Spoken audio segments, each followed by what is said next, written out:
Stop trying to become the next Tony Robbins. And I think you have to recognize that if you get bored after 5 minutes or 2 minutes or 3 minutes, then you shouldn't expect the audience to sit there listening to your one story for an hour. In a world where I feel everything is filtered, being authentic to me is being unfiltered. Far too often, speakers don't know how to engage with the audience. So can we dive a little deeper into this? Now, I'll go one step further. Tom Ziglar, so Zig Ziglar's son, when I asked him what he thought his dad did so well, and he said there's 2 reasons, I think. One is because...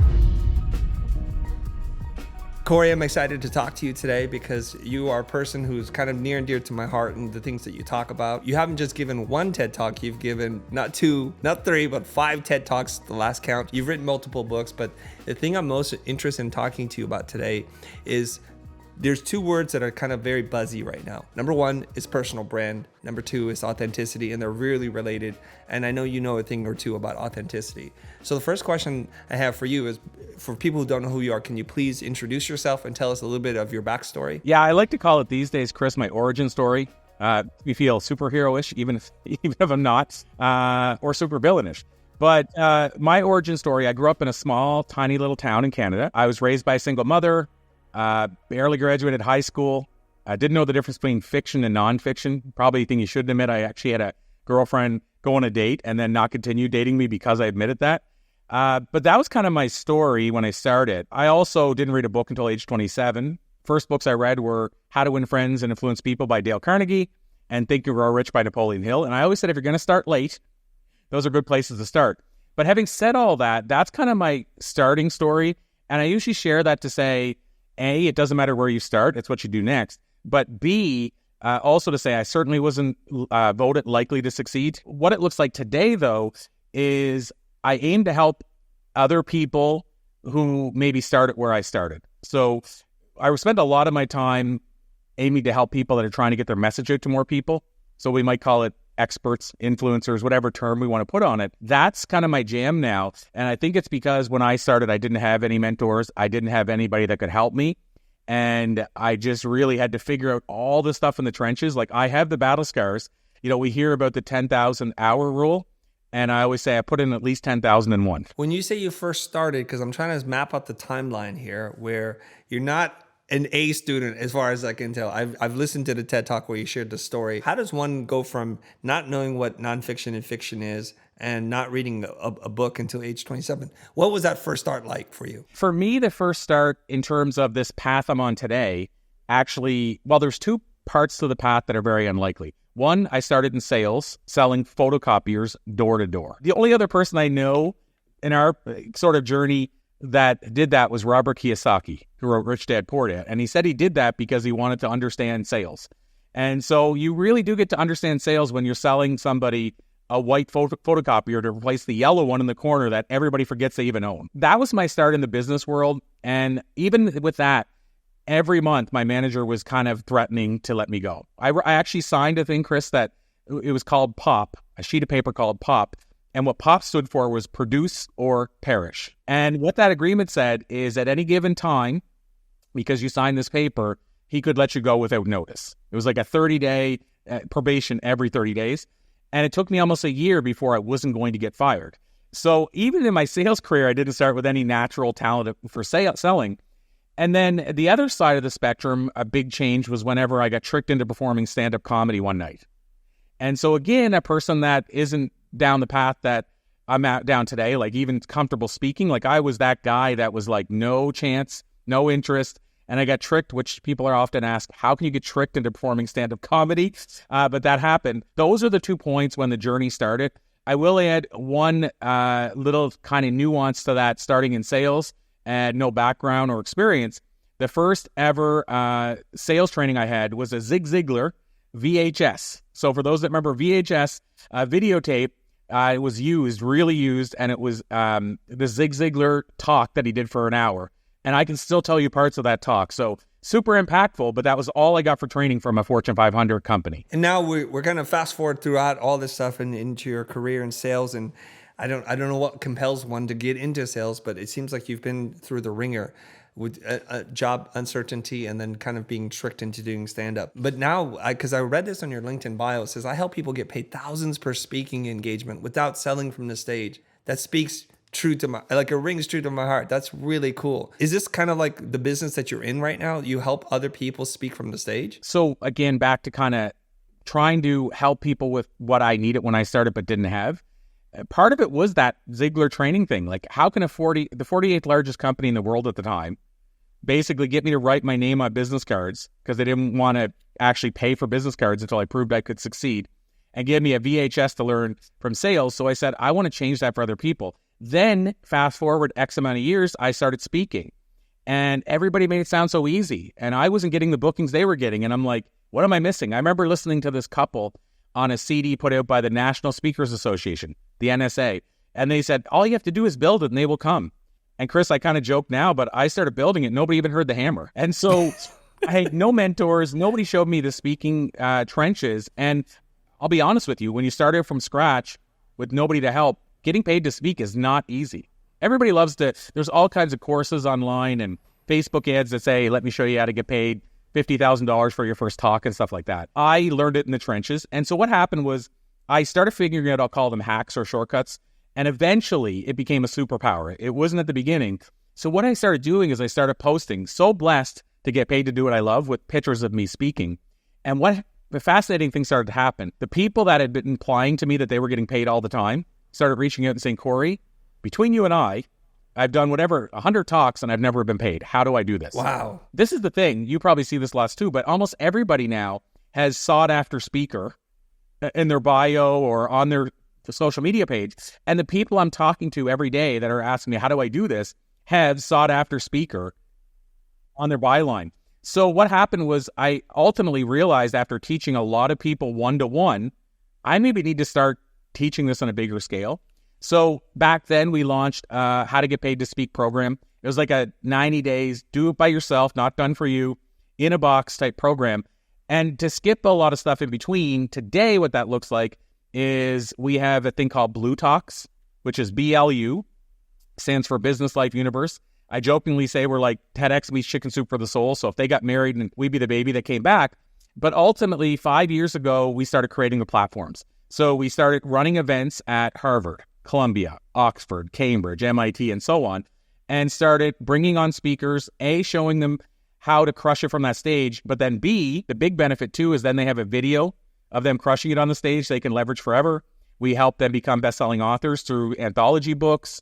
We'll get big-name thought leaders to write the foreword, so then they can be involved in a book with Dr. Joe Vitale from The Secret or Ken Honda. And so ultimately now we're creating the platforms and the stages while showing them how to get paid to speak.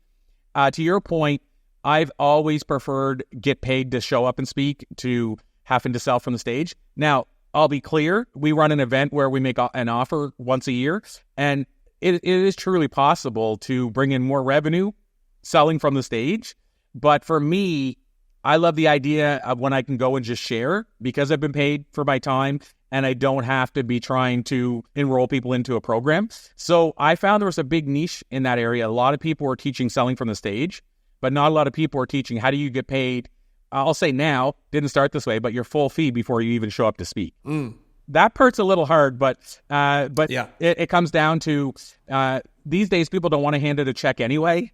So if you can give an incentive for them to pay the second half of the deposit, the second half of the payment a few days before, I find a lot of clients will. But it does help, as you know, probably when you've been doing it long enough, they know you're not going to try to rip them off over a certain amount of money and ruin your reputation. But these days, I get paid the full fee usually before I walk through the door. And that's something I found a lot of people didn't know how to do. There's several components here. And I want to get to the thing that I really want to talk to you about, which is authenticity. But this idea of crushing it on the stage, what are 2 or 3 things that you help people with? What are some tips? Because I have lots of friends who want to speak on the stage and have a genuine desire, but they also have fear and they want to be better, as do I.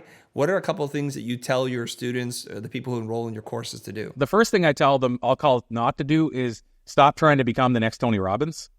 That's the first thing, because when we ask people when they first start working with me, hey, what's your goal? There's always some form of, I want to be the next Lisa Nichols. I want to be the next Brene Brown. And I'm like, why?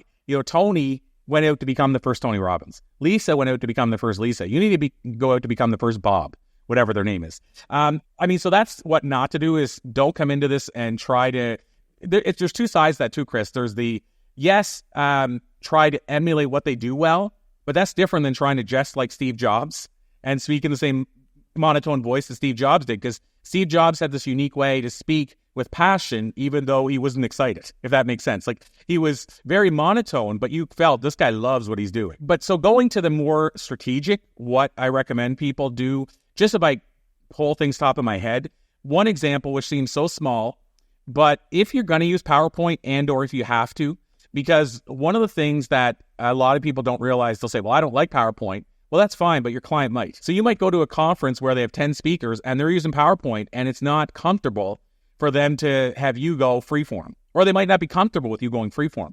So one of the things that I changed over the years that changed everything for me, and and I'll talk to this if you want me to, but how I even decided when I was getting better and what to change. But ultimately, when I realized I needed to change something because I was stuck at a certain approval rating, what I did was I said, I'm going to go watch top speakers, the people that vote top speakers, and see what they're doing that I'm not.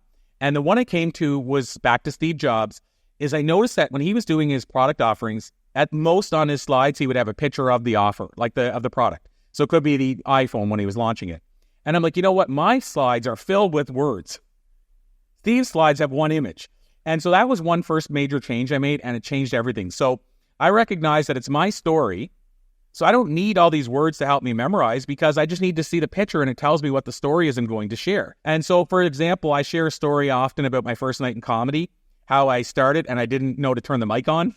And I told my first 2 jokes so that the mic turned on. So that became an opening story. So for that story, all I need is a picture of me performing stand-up. And I know the story.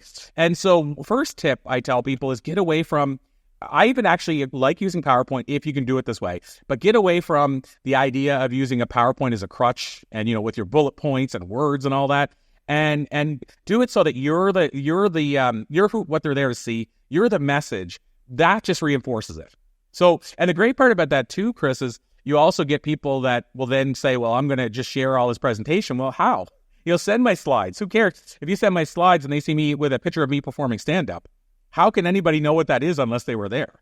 So it's kind of a side benefit if people want to, I don't care about that stuff because I don't live in that world, meaning like have not, but I'm just meaning it. They can't even they'll say, can we send it out? Well, I'm like, yeah, but why don't you bring me in to do a virtual? So that way, at least they know what the slides mean. Because right now, the slides mean nothing. And so that's one thing, is to get away from the words all over your slides. Another thing, if we're talking just fundamental strategies, every story should have a hero and a villain. Now, when I want to clarify this, it doesn't have to be a person. So if you're a speaker who conquered cancer could be, you can decide this, but cancer could be the villain. Maybe the person that walked for you and gave you hope and made you realize you can conquer this was the hero. And again, it could be just hope could be the hero. It could be one doctor you worked with that said, I'm not going to give you a certain amount of time because I know you can beat this. But what I'm getting at is, as humans, we love having things we can throw rocks at, the villain, and we love having things or people that we can cheer for, the hero. So make sure your story or your talk has a hero and a villain is another thing I would mention. Another thing is the rule of 3. Never have more than 3 takeaways. If you're doing an 18 or a 5-minute TED Talk, maybe just 1, but never more than 3 takeaways. I interviewed this guy one time, and I thought this was a brilliant way to sum this up. He said, Corey, you asked me for some strategy. I'm only going to give you 3. And I said, okay. And he said, why? Do you know why that is? And I had already been talking about the rule of 3s. And if you think about it, in the world, we work in 3 acts for plays, movies. So we've been conditioned to learn in 3s anyway. But he said, because there's only 4 numbers in the world. That's why I'm only going to give you 3. And I'm like, what do you mean? If there's 4 numbers, how come you're only giving me 3? And he said, well, the 4 numbers are 1, 2, 3, and far too many. So, of course, the implication is once you get beyond 3, nobody cares anymore. So the rule of 3, the idea is it could be, if you're doing a talk in customer service, one takeaway could be, what do we do when things go wrong? In other words, Disney has believe it or not, a solution for if you lose your keys, your rental keys or your car at Disney, because I've done both. And they have a solution for it. So it could be, what do we do when things go wrong? It could be, how do we create a wow? So when somebody walks out the door, they go, wow, that was amazing. I got to tell everybody about that. What I'm getting at is 3 of those things would be the rule of 3. The other thing I would mention is we all hear the term, and I know we even use the term often, content is king. And I agree with that. But what I would add to that is emotional connection is queen. And in my experience, the queen rules the castle far more often than the king.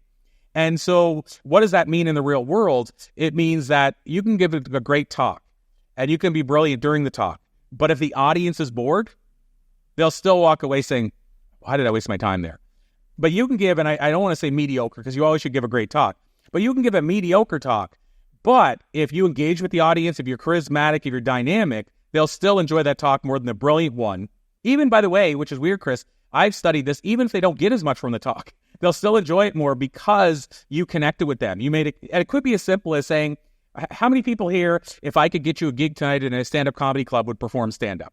That could be a question I open with. What happens is people put down their phones because they're like, uh-oh, did he just ask me to perform stand-up comedy? I better listen up because I don't want to say yes without realizing it. So what I'm getting with that is in a perfect world, you have great content, the king, but you also have the queen, which is good emotional connection. That's kind of a few different strategies. I think if you start doing those early on, you're probably 5 years ahead of what I was. Well, that last one is really intriguing to me because I'm fascinated by this too, is why does an audience travel somewhere, stay in a hotel, sit in a darkened room, to have you give a presentation where you just talk at them the entire time, because I can just sit at home and watch a YouTube video. I find that in the circuits in which I'm speaking at, far too often the speakers don't know how to engage with the audience. So can we dive a little deeper into this? What are some things that you could recommend besides like asking a thought-provoking question, getting people to engage by raising hands? Or there are a couple other things that you can share with us? I'll give you a combo that involves a hand, but it's not really about that.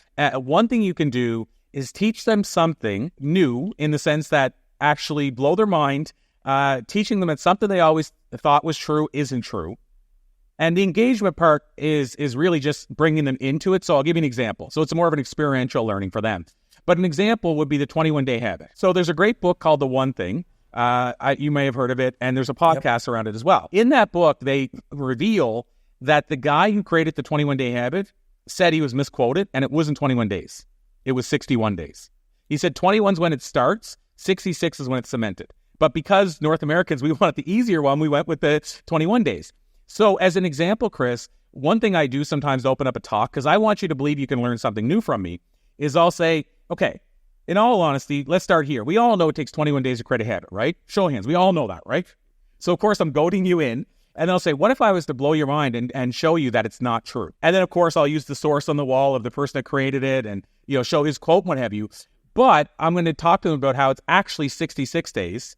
And again, we've been led to believe it's 21. Even commercials talk about it being the 21-day habit. There's programs designed around it. The idea there is I pull you in by getting you to go, yeah, of course, and then show you that what you've been taught isn't necessarily true. So the idea there, Chris, is if that's not true, what else can I teach you that you've always believed to be true isn't true? Or what else could I teach you that you've never known? And so that's, to me, that's a experiential. So it engages you because I've gotten you in by asking you know this, right? But the real big thing here is to teach something that they've never heard before or teach them something new that changes their way of thinking. So that's one example of how you can engage the audience. Okay, so I'm going to go even simpler than that. Is just looking people in the eyes. So when I say this, I've seen a LinkedIn quiz going around. People saying, what is the number one trait of speaking in your opinion, that number one thing you could do with your body to pull the audience in? And the one that I keep seeing come up over and over again is eye contact. Now that's from the speaker and the audience, meaning everybody answering that is saying, because it shows which one that person answered that shared it with you. And so, but it's the reason that's a cliche is because it's true. And so eye contact is a huge one. Now, having said that, obviously there's ways you can make eye contact. Like, there's really quickly trying to look at everybody's eyes. There's actually really, truly intently gauging at people when you're talking. There's various ways. I'll give you an example. Two things. One, Brene Brown.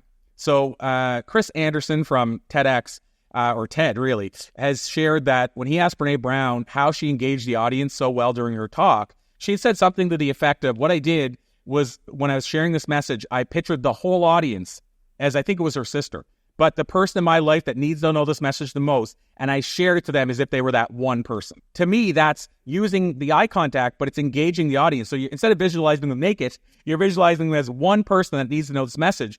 But because you're picturing somebody you love, you're sharing it in a loving way. Now, I'll go one step further. Tom Ziglar, so Zig Ziglar's son, when I asked him what he thought his dad did so well, he shared the story one time about, and this ties into engagement, I believe, as well, Chris, but he shared the story about how, first of all, he did a talk and a psychologist afterward approached him and said, Mr. Ziglar, you were the most loved speaker out there today. Now, I won't get into the names of the other speakers there because I don't want to take away from them. But he said, you were the most loved speaker today. He said, there's two reasons, I think. One is because the way you looked in our eyes felt like you truly cared about our result. You truly cared about us. Now, it's easy to say that, but as you know, it's not always easy to practice that. So that's one thing, truly showing the audience you care, because you really do. So you have to truly care to show them you care. The takeaway from that is to speak on something you're really actually passionate about.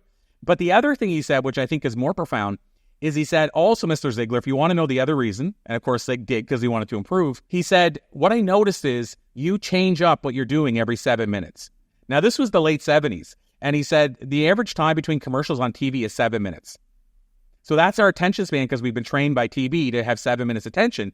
And for some reason, he said, did you know you're doing that? And Ziglar said, I had no idea. But somehow inherently, he was making sure if he did the pump handle he used to use or another prop or a story, he was changing it every 7 minutes. And so he was engaging the audience by never letting them get bored and going to a commercial break in their head, basically.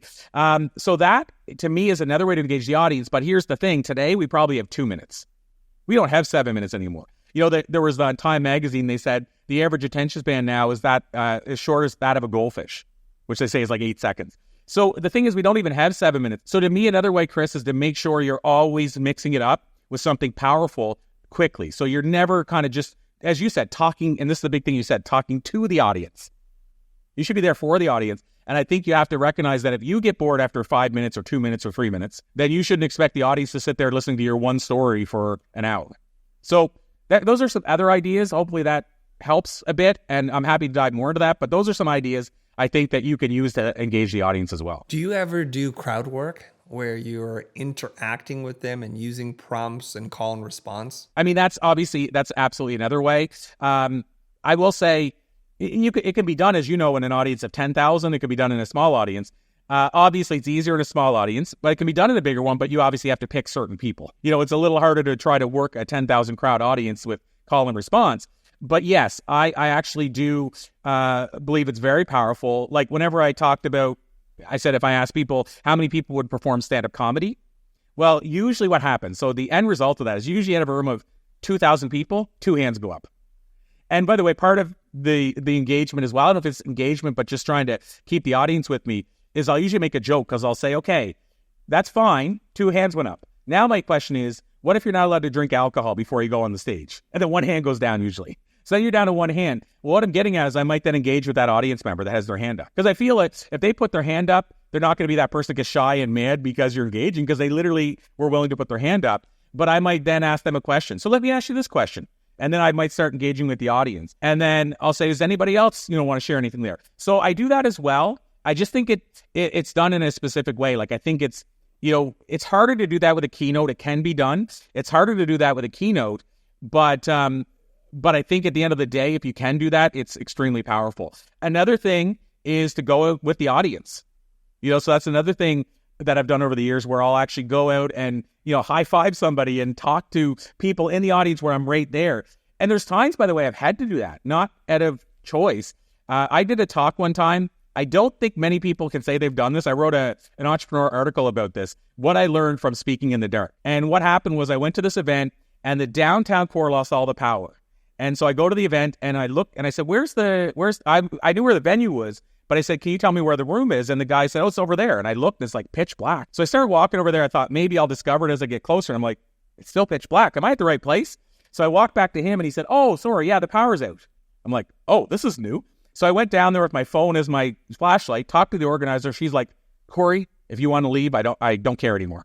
And it's funny, I'll tell you, Chris, the things that people worry about at the time, she said, my cookies are even ruined. So she made cookies for, it was like 250 people and she made cookies and her cookies got ruined because the power was out. That was her concern. But she said, if you don't want to do this, I understand. This is a weird circumstance. And I said, I'm all in. This is like the coolest experience ever. So I went in and the guy before me, who was not a comfortable speaker, was actually speaking by candlelight and piece of paper. I thought it was brilliant. And so I did my talk. I actually used my phone because I wanted to keep the time. I was worried with no clocks, the dark, everything. Well, I actually opened up my PowerPoint on my phone and just kept it to the side on one of the tables, and I look every now and then. But I did the talk in the dark, and first of all, it was kind of wild because the lights came back on, and when the lights came back on, we saw each other. It was the last 50 minutes of the talk. Interestingly, as a side note, on the forum, people said they were more engaged in that talk than any talk they'd been doing in years. I think it's only because they couldn't use their phone because we would have saw them use it. So either they fell asleep or they really listened to your talk. But what I did, the reason I bring that up is that had two generator lights each side of the room. So I would stay there as much as possible so they could see me. But then I would walk in between the audience and start talking about feelings and sensations because we couldn't see each other. So that's another thing too, is actually being there with the audience on the same floor level, because often we're on the stage and it seems like we're above the audience. So I think that's another way you can pull the audience in as well. I love that. And it's a sign that you're a very confident, comfortable speaker that, hey, life gives you lemons, you're making lemonade, and you're just dealing with whatever, and you're making that an asset versus a hindrance to you. I want to be mindful of time because, I want to make sure that we get to the meat of this, which is something I really want to talk to you about.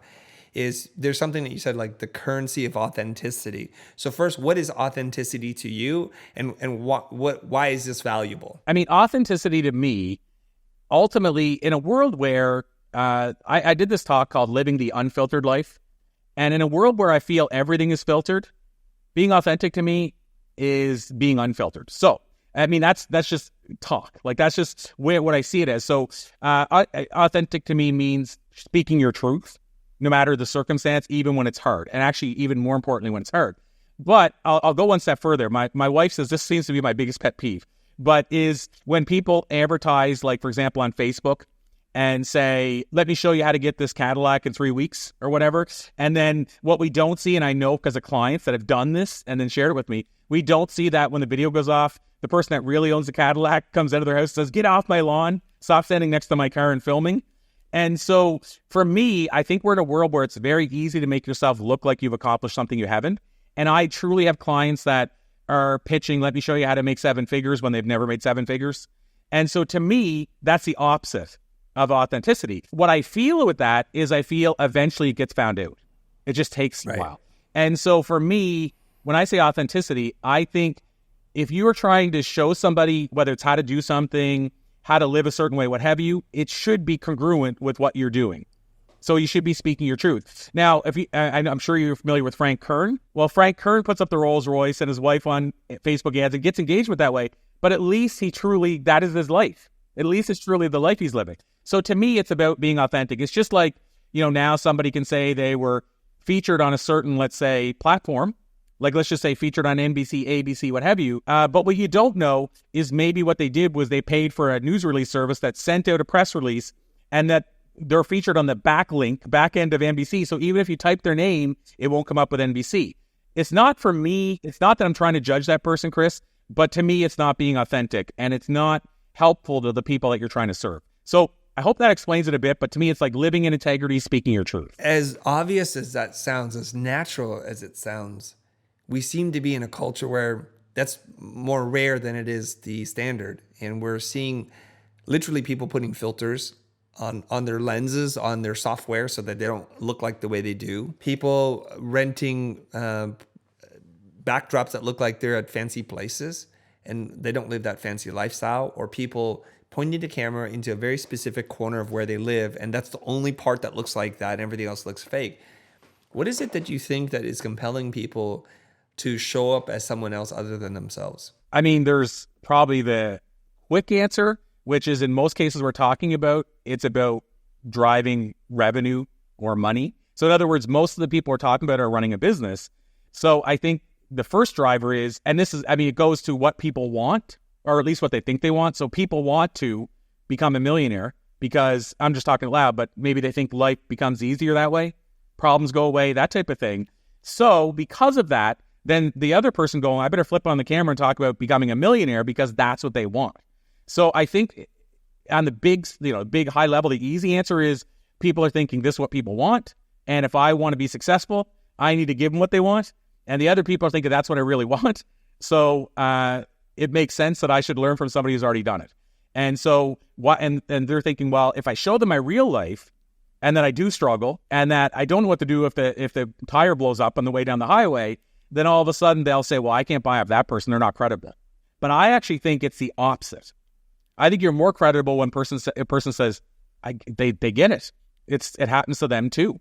They struggle too. They have the same problems I have too. And so what I find, which is interesting, is when I interview people that we'll call maybe the top thought leaders, like Mark Victor Hansen with Chicken Soup for the Soul. I remember I brought Mark in for an event we did, and he has this publishing company. And he says, if you want to publish a book with me, but you're going to sell your car to it or remortgage your house or borrow money from the bank. And he went, I'm not your guy. He said, because my future days are taken care of. You don't need to do this for me. And to me, that makes a person want to sign with Mark more because he's being authentic. He's not like, but I say this, what I find fascinating is the people that have been really successful are actually more authentic in some ways because of that, meaning they don't feel the need to try to have to do this to get a client. And I hope that makes sense. And it's not to try to knock anybody, but I feel often it's like the person isn't there yet and they're thinking the quickest way there is to offer what people think they want. And the best way to do that is to pretend I'm somebody I'm not really, I'm really not, without realizing that more often than not, more people will resonate with you if they actually understand that you've been where they're at and you may even still be there. I always say you should teach from page 2 if you're on page 1. Stop trying to teach the whole book. So just get to page 2, and if you can show somebody how to get to 6 figures and they're at 5 or they're not even there yet, then you have a whole new audience and you have an audience you can speak credibly to. But if you're trying to get them to 7 figures and you've only been to 6, it's not creditable. And I think and in a lot of ways too, it's kind of foolish because you can serve better the ones that are at 6 or wanting to get to 6 figures, which there's probably as many or more of them that truly want to get there. So again, I hope that explains it, but I think the authentic side, why people don't do it is because it seems like there's more money and business in not doing it. Well, I think there's also this idea of there's like safety in numbers. So when you look out in the media landscape, whoever started it first, everybody's doing the same thing. So now you don't want to be the person who sticks out like a sore thumb. And we know that there's certain things that you can show that signal to other people that you're successful. I'm curious, in your mind, is this that different than people who, say you're a real estate agent and you're young and you're new in the job, you have your license and you're ready to go. What did he tell you to do? Look sharp, dress for the job that you want, not the job you have. And if you have to, go lease a fancy car because you're not going to trust an agent who shows you his house and they're driving up in a beat up car. I mean, I think we can understand that psychologically. Like you're coming in with a t-shirt and a pair of jeans and flip-flops. I'm like, why am I trusting you to sell me this house? Like, I don't understand. So I don't think there's anything wrong with that. And it seems to make a lot of sense. Why is it on social that it feels very different and it feels very fake and disingenuous? What's the difference in your mind, or is there any? This maybe goes into a different area, but if that person that's driving up the real estate agent with the car and with the nice clothes, are we saying that they're saying they're successful or implying? Because, on one hand, they can still be authentic and still drive up with the nice car and the nice suit, and you're still like, okay, well, they're probably moving some homes. Or do they go up and kind of jingle their Rolex and say, last week, breaking records and sold the 7 homes, here's what happened. So I think to me, that's what I think the difference is. So I think that the realtor should show up presentable, should show up, like they're having some success. Because again, why would you want them to sell your home if they can't sell any other homes? So agree completely on that. And I also think that person that's trying to get you to 6 figures that's been there should show up presentable. Meaning, and presentable can be subjective too, right? Because Gary Vee can go out on the stage with mustard on his shirt and get paid $100,000 for a 45-minute keynote, and it makes sense. I think it's also depending on your audience. But I think, to me, this is where I think the difference lies, is are you making up stuff to back up who you are, or are you just implying? So in other words, if you go do that same video and you say, let me show you how to create abundance, let me show you how to become successful, let me show you how to do all these things, then to me, we can argue whether or not you're abundant or successful. Right. But if you're going and saying, let me show you how to make 7 figures, and deep down you've never done it, then I think that's different. So same with the realtor. They might say, last week when I sold a home, but they might have only sold a home in the last 2 months, but they might look like they sold lots. I think that from a business perspective makes sense to me. But if they come in and say, again, I sold every house on this block, let me show you how I did that, and then you actually end up talking to one of the owners and say, I've never seen that realtor before. To me, that's the difference between the two. Mm-hmm. So I do think you should, and okay, I'm going to sound bad saying this, but I do think to some degree you have to fake it till you make it. Like, meaning I do think, you're not going to go and put the video out. Well, I shouldn't say you're not going to. Most people, it won't work if you put the video out and say, I've never been successful. I've struggled my whole life. Now I'm going to show you how to become successful. Like, that could work for one person because it'll be a unique angle, but for most people, it's not going to work.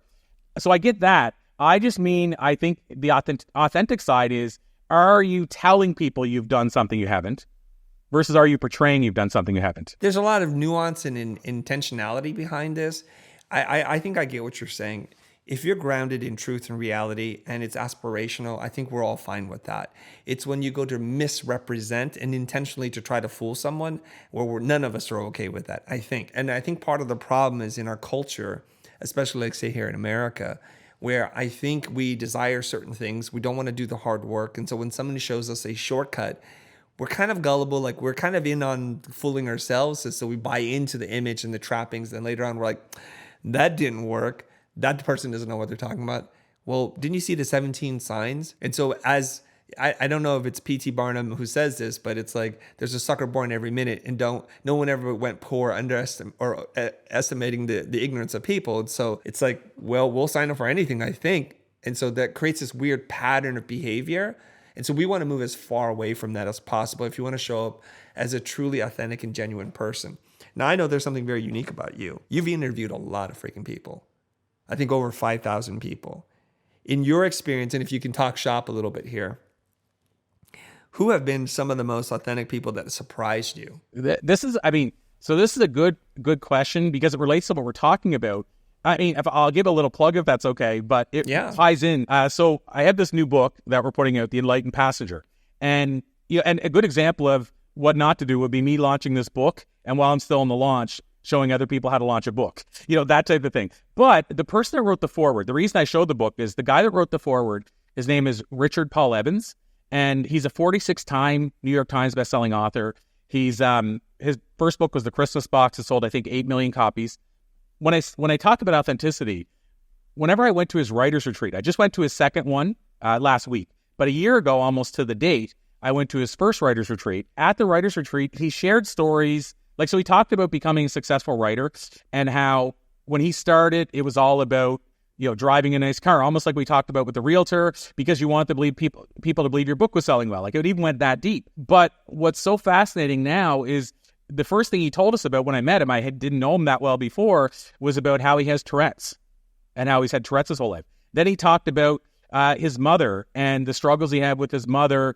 And again, he's open about this, but his mother being an alcoholic and what that was like growing up and how that informed his writing. So he actually talked about and even today he talks about his challenges and the struggles he still has. On Facebook, he still posts about a struggle he'll have this week. And at the same time, he's putting out a book that'll become a New York Times bestselling book. To me, I'm not saying that's the right way to do it, but when you asked the question of who surprised me with their authenticity, it surprised me how deep he was willing to go into his life to these aspiring writers he met 5 minutes before. And what I will tell you is being to his retreats twice, you now feel like a part of his family. Like you feel like you know this writer, like all of a sudden you're like, I get to know this writer who I read all his work at a level I don't know any other influencer. In fact, my wife has said to him, she said, I don't know what it is about you, but she said, I feel different about you than all the other influencers Corey's introduced me to.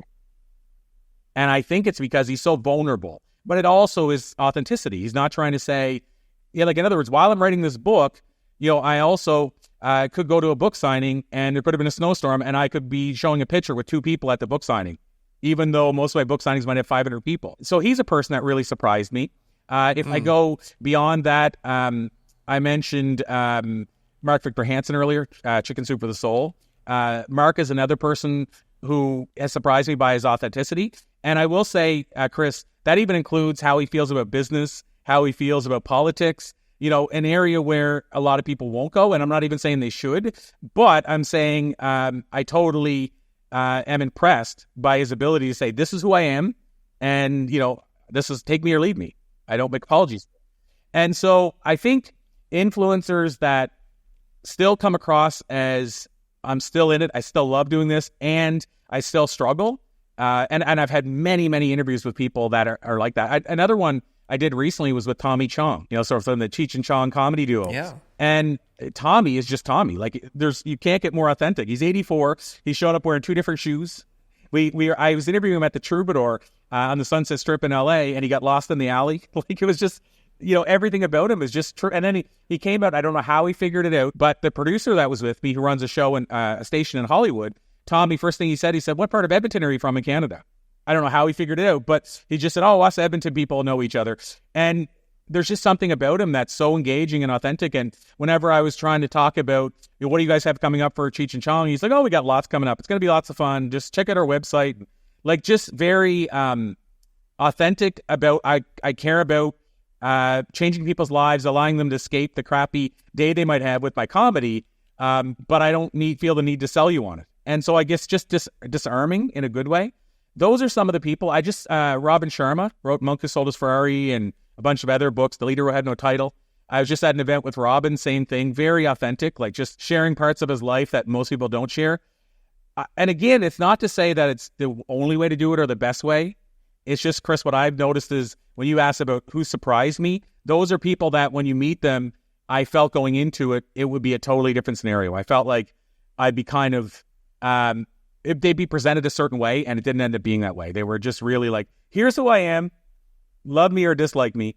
And yet, all those people I just mentioned have done something nobody else in history has done. Mark Victor Hansen, 600 million books is the number we hear now sold. The only other person you can say has done it is Jack Canfield, right? So, I mean, they did it together. Tommy Chong, along with Cheech, had done stuff as a comedy duo and nobody's ever done. Richard Evans, 46-time New York Times bestselling author. He got on the list as a self-published author, which was almost unheard of.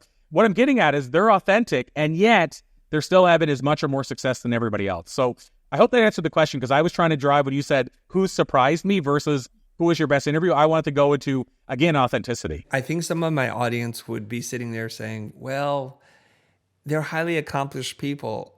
They don't have anything left to prove. So of course they can show you who they are and they're at ease because they've made it. What if you haven't made it? Like, how do we kind of are authentic and vulnerable in the moment? How do we accept ourselves and show up as us? Because that's a struggle that so many people have. So what I would say worked for me, and I've seen it work for many others. Now, it's not to say it's going to be easy. I've interviewed people, and it's fascinating what people have turned down when they were struggling because it didn't feel right. I mean, if I go to a popular story, I could go to Rocky, Sylvester Stallone, and how you probably heard that story. He got offered $300,000 or $400,000 for the script to Rocky, but the catch is they didn't want him in the movie. And by the time they were done, I think they got to $700,000, and he was still saying no, not unless I'm in the movie. He ended up settling for $30,000. And basically a part in Rocky, like being Rocky. There's an example of somebody who was starving. Like he notably, they said he had $50 to his name. He had sold his dog. So what I'm getting at is that's an example of somebody who's doing it whenever it matters. And to your point, when they're not comfortable and cushy, he was still turning down what probably would have set him up compared to having $50. And he still didn't because it didn't feel right. That's a segue to say one of the things I talked about in this book. Now, the book's a fictional parable, but it's revealing, interestingly enough, the interviews that I've done with thousands of thought leaders, it reveals the 10 lessons I learned from them. So it's really what we're talking about right now. But one of the things I talk about, and I believe this is a way that you can decide what a yes and a no is. And if you stay true to this, it's a way that you can actually be authentic in the no. So I recommend people write a personal mission statement. And what I found when I've asked people in events, conferences, meetings, summits, I said, how many people here have a personal mission statement? It's usually one hand. And if it could be, 1,000 people, it could be 50 people. And so I always say, well, all these companies, these top companies have a mission statement and they know it. And when you go there, it's often on their wall. How come we, as people, don't have our own mission statement? But here's how it serves me. So this goes to the point about, here's how it allows me to decide what a yes and no is, even before, the successes. And by the way, I'm still at that point where I still struggle with what a yes and a no is. And I still struggle, daily with, I'd love to achieve this. And why am I not achieving this? I'm still every day trying to grow. But as far as the mission statement, I wrote a mission statement that flows like this. I want to be the guy who motivates, inspires, educates, entertains, and donates. And what that means to me, Chris, is if somebody says, we think you're a good idea for this show. And let's say the show's about knitting, let's say. It's not a fit for me. But years ago, I would have been like, yeah, it doesn't matter. It's a show. It's going to help me get further. I'm going to get money for the show. Now what I do is I truly look and say, how is this going to play against what I want to achieve? How is this going to play against my mission and my alignments? And so I'll say, how many of those is it? And let's say it's 0 or 1. Now I'll say, even if it's going to be hard, it's going to be a no. It's going to have to be a no because it's not in alignment with where I need to go. It's now, again, like I said, just because I say that doesn't make it easy to say the no, but this is at least how I identify what a yes and a no is. So if it's 4 or 5 of those, meaning it's going to allow me to motivate, almost any talk you deliver is going to hit 5 of those. So that could be an easy yes. But let's say, as an example, they want to pay me a lot of money, and at the same time, I don't agree with who the company is. There's a prime example, right? It would be easy to take the money, but I have to look and say, this is about a bigger legacy than just today. And so it's not easy to say that, but by having that mission statement in front of me, which is handwritten, I can always remind myself, that's what I want my legacy to be, those 5 things. If I go work with this company that I don't agree with, will I be able to sleep at night? What's my long-term legacy going to be like? And again, it's not easy, but that visual of knowing what I stand for and knowing what I stand against is going to help me make the difference.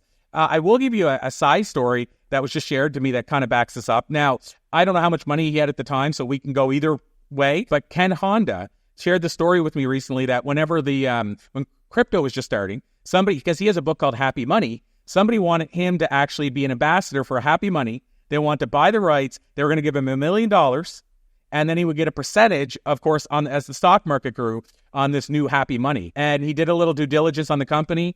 He said, Corey, it was the hardest no I've ever said, but I said no. 3 years later, they got investigated for fraud with whatever one they used. And he said, my whole brand would have been destroyed forever. Well, he said that was a hard no, meaning it was hard to say no to that. But at the same time, he knew what he stood for and he knew what he stood against. So, Chris, I know that's not like a strategy per se, but I think if we can get really dialed into what we want our legacy to be and what we want to stand for and against, I think it gets a little easier to stay in our truth about what we're willing to do and what we're not willing to do.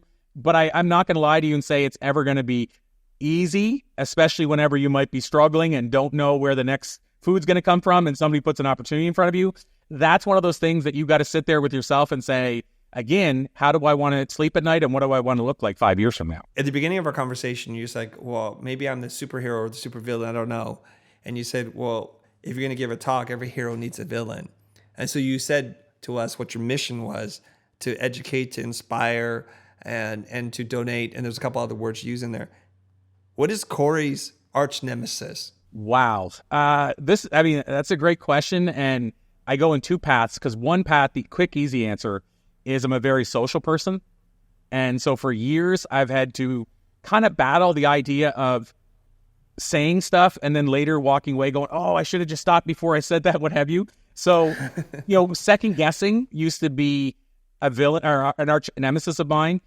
And so I guess I would say that was my own, both self-worth, but also me worried about how people were judging me and taking things personally and all that kind of stuff. And I feel I've worked through that and said, you know what, I am who I am, take me as I am. But still, that still rears its head from time to time. And then I think probably the other one, sort of arch nemesis, is, this is going to sound so weird, but being comfortable. So I went the opposite scenario. I used to be very uncomfortable being uncomfortable. So I had a tiny little comfort zone. I struggled if I was trying to step outside of it at all.